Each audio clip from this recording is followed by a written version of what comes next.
What's going on, survivors? It's Dev here. I just wanted to give you guys a little walkthrough of the world settings manager that's being added in this next update. Pretty much what it's doing is it's allowing you to customize different variables that have to do with your gameplay experience, like zombie spawns and loot spawns and stuff like that. Even day-night cycle is adjustable, just to allow the player to get that more customized feeling. And then once we get the public dedicated servers out to everyone, you'll be able to custom set your dedicated server to also have these world settings so that you could host a server with the settings that you want. So let's get right into it. We're here on the main menu.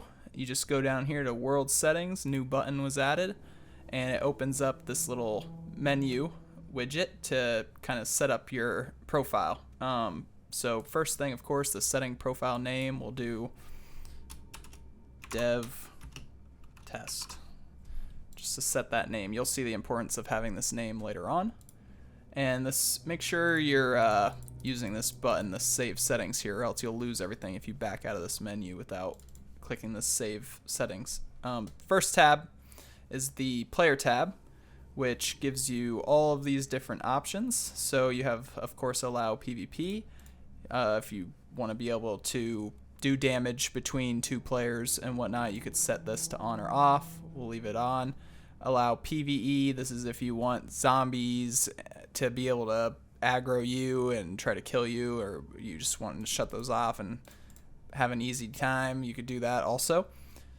And then keep loot on death. This was a heavily requested feature where people would die and the game would kind of overwrite their save and they would lose their stuff because they weren't able to load that save up anymore. So now you could put keep loot on death, which we will do for our test, just to show you guys how that all works. Pretty self-explanatory though. And of course the player modifiers, this is just for you yourself. It's not how much damage you do when you're shooting. This would be how much you take. So damage that you would take as a player right here. If a zombie hits you, you can make it so that you only take 10% damage now. And stamina, of course, we're going to shoot that to the moon so we can run forever. And yeah, hunger and thirst, we could throw that way down.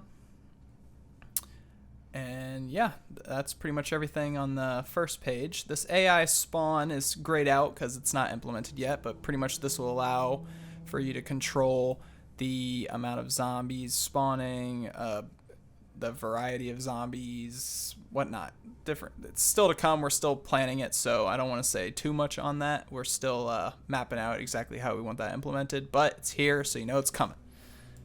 Rating. Of course, all the different rating settings for your instance.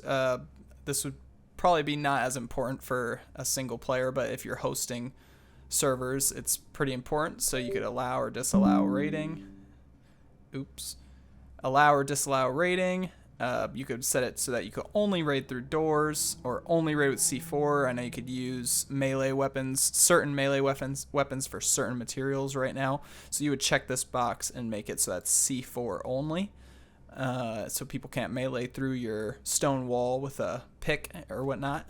And then yeah, you could set the damage that can be done to the build parts. So obviously if you're throwing this way up and have C4 only rating on, the C4, you only be able to use C4, but it'll do way more damage. Moving on to the loot settings, pretty simple here. You want a ton of loot, you throw it up. Moving on to the weather. We got pretty much everything so far that you would need to control the weather. You could put the starting time, and then you could just shut off passing of time if you want it to stay at this starting time. And you could increase the time of speed, which doesn't matter if this is off, because time is not really moving anymore if this is set to off. But yeah, you could adjust this time speed of how fast you want to go through the day, how long the day is, and how long the night is, of course. And then you hit save a couple times just to make sure.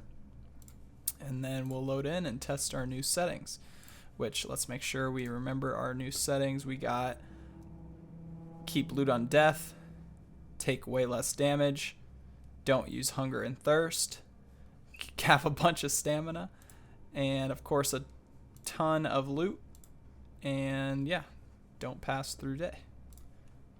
You go to your game, and right here, see there's world settings profile. You would set that to the one that you made. So in our case, dev test on main level. Do dev test. Start game. Okay, and here we are. I already noticed one issue with what I said. The stamina is actually a multiplier. So if you put the stamina way up, it's actually increasing your stamina drain. So as you can see, my stamina is running out super fast right now because it's actually going double. Down double the speed. So that's a little mess up on my part, but it's all good. Let's see. Oh yeah, we have loot maxed out. And we have time of day doesn't change. And yeah, clearly loot is maxed out because we are just going crazy with guns already. First thing we checked, full of guns. Let's see, iron, spawn, yeah, see look, spawn and everything, all the spawns fire off, it's guaranteed. So yeah, loot is pretty much everywhere from that loot slider. And yeah, that's pretty much how the world settings manager goes. It's going to be interesting to see the combinations people come up with, especially once we get the public dedicated server files out, so people would start hosting their own publicated dedicated servers. Publicated dedicated servers, nice. Oh, so yeah, I'll see you all in the next one.